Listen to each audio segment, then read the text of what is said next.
Welcome to my channel. It's certainly no coincidence that you are here.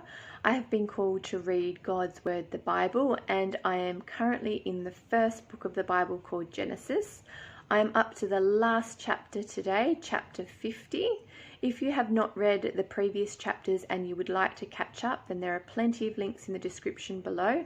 Otherwise, sit back and listen as I read through chapter 50.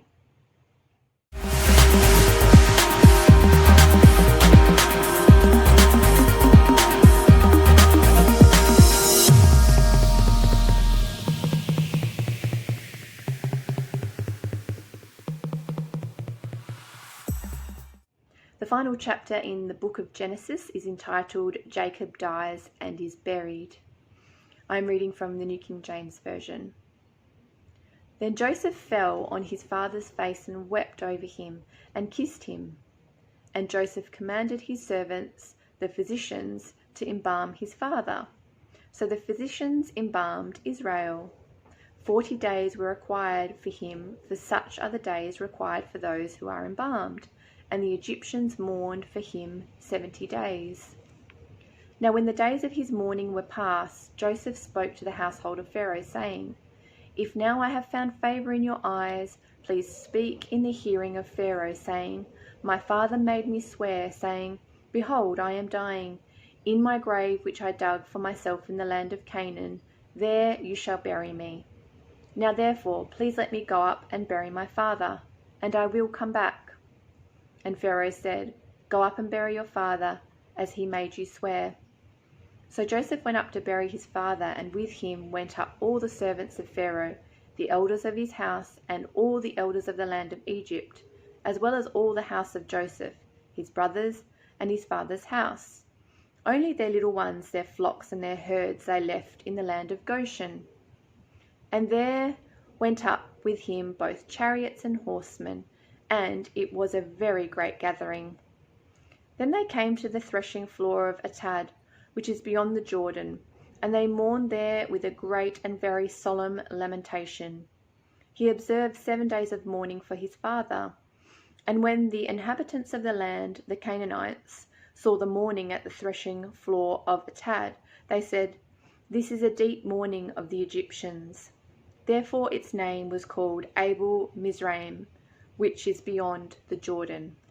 So his sons did for him just as he had commanded them, for his sons carried him to the land of Canaan, and buried him in the cave of the field of Machpelah before Mamre, which Abraham bought with the field from Ephron the Hittite as property for a burial place. And after he had buried his father, Joseph returned to Egypt, he and his brothers and all who went up with him to bury his father. When Joseph's brothers saw that their father was dead, they said, Perhaps Joseph will hate us and may actually repay us for all the evil which we did to him.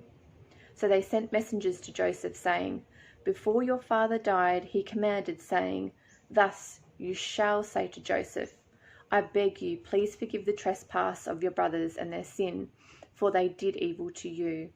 Now please forgive the trespass of the servants of God of your father. And Joseph wept when they spoke to him. Then his brothers also went and fell down before his face, and they said, Behold, we are your servants. Joseph said to them, Do not be afraid, for am I in the place of God? But as for you, you meant evil against me, but God meant it for good, in order to bring it about, as it is this day, to save many people alive. Now therefore, do not be afraid. I will provide for you and your little ones. And he comforted them and spoke kindly to them. So Joseph dwelt in Egypt, he and his father's household, and Joseph lived 110 years. Joseph saw Ephraim's children to the 3rd generation.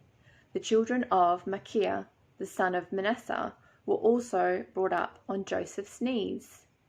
And Joseph said to his brethren, I am dying, but God will surely visit you, and bring you out of this land to the land of which he swore to Abraham, to Isaac, and to Jacob. Then Joseph took an oath from the children of Israel, saying, God will surely visit you, and you shall carry up my bones from here. So Joseph died, being 110 years old, and they embalmed him, and he was put in a coffin in Egypt.